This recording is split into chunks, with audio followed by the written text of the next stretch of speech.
כאן בצהריים האלה הגרפולוגית אורה כבירי, ואת הגעת לכאן כדי ללמד את כולנו על קשר בין גרפולוגיה לסכסוכים משפטיים. אז קודם כל שלום לך. שלום. וכאילו לא שמענו על הרבה מאוד בעלי מקצוע שנכנסים כאן לתחום של סכסוכים משפטיים, הנה גם גרפולוגיה. אז מהי גרפולוגיה משפטית בעצם? גרפולוגיה משפטית היא ענף בתוך הגרפולוגיה הכללית, שעוזרת לבית המשפט להחליט על חתימה מסוימת, או כתב יד מסוים, אם זה שייך לאחד מבני הזוג, או נגיד אם אחד מבני הזוג אומר שהוא לא חתם, אז אני משווה את הכתב שלו, את החתימות שלו, אקראיות לחתימה וזה דבר קביל בבית המשפט? כן, שופטים אפילו ממנים גרפולוגים. הרבה פעמים שומעים אולי על כל מיני צוואות שאנשים חושדים שהאדם לא חתם או חתם בהיותו על ערש דווי. אלה מקרים שקורים כמעט כל יום. כן.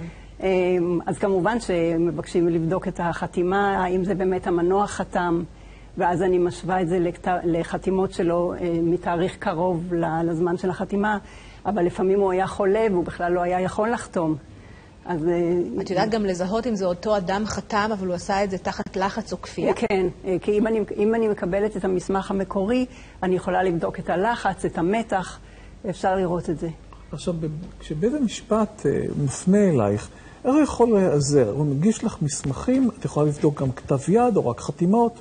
תלוי, אם הסוגיה קשורה לכתב יד, למשל חוזים, הסכמים, למשל שואלים אותי לפעמים, האם מישהו הוסיף משהו לטקסט של ההסכם, אז אני צריכה גם כתב יד. האם לדוגמה בין בני זוג, כן. האישה אומרת, אני נותן לך דוגמה, בעלי הכריח אותי לחתום על ההסכם, אני לא רוצה, ההסכם הזה אני רוצה לבטל אותו. האם תוכלי להיות עזר לבית המשפט, לומר לבית המשפט את המצב הנפשי של החותמת באותו רגע שהיא חתמה? אני יכולה, היות ואני גם פסיכולוגית קלינית, אז אני מצרפת את הידע שלי. אני יכולה לראות אם בן אדם כתב בצורה לא טבעית, מאולצת. אפשר לראות את זה, אם משווים את זה כמובן לכתב יד וחתימות רגילות שלו. יש לך איזה פיקנטריה מבית משפט? אני ניסיתי לחשוב, אין לי, אבל יש לי כל מיני סוגיות מעניינות, למשל, שערבי כתב אמרו שהוא כתב משהו באנגלית, וזה היה כתב בריטי טיפוסי. לא יכול להיות שערבי. או היה לי מה שנקרא כתב בלי מבטא. כן. או שלמשל היה לי לפני ממש זמן קצר, ערבי שבכלל לא יודע לכתוב, הוא אנאלפבית, אז הוא חתם סתם קשקושים. אבל במסמך שבמחלוקת היה כתוב חסן באותיות יפות, אז זה פשוט לא היה יכול להיות. כל מיני דברים כאלה. אז אני מבינה ממש שזה ממש מדע. אי אפשר להגיד שזה מדע כמו כימיה ופיזיקה, שמודדים את זה במעבדה. אבל ככל שהגרפולוג יותר מדייק, יותר, יש לו הכשרה יותר טובה, או במיוחד הניסיון, אז הוא יכול להגיע לרמת דייקנות אחרת. אני אומר לך, במקרה שאני נתקלתי בו, עד כמה יש מגבלות גם לגרפולוגיה כמו לעורכי הדין. בכל דבר יש מגבלות. אנחנו נתקלנו במקרה אישה שנכנסה לנישואים, נתבקשה לחתום על שטר. כן. והיא לא כך הבינה מדוע היא צריכה לחתום על שטר, והיא חתמה תוך שינוי כתב היד שלה.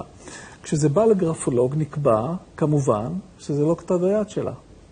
התוצאה, אני מבין שהתוצאה הייתה צודקת, אבל הגרפולוגיה היא בוודאי, תסכים איתי שהיא לא מדע מדויק. כמו שאמרתי קודם, היא לא מדע מדויק. אנחנו משתדלים ככל שאנחנו יכולים להגיע לדיוק.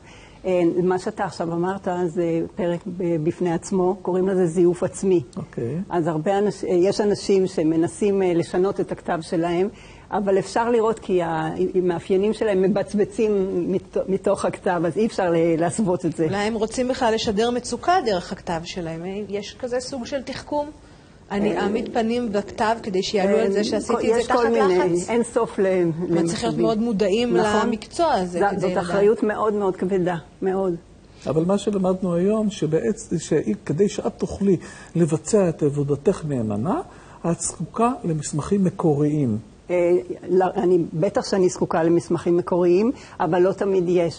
אז לפעמים כשהצילום הוא טוב, אז אפשר להגיע, אבל צריכים להסתייג. טוב, זה נשמע מאוד מעניין. תודה רבה לך, ובהצלחה.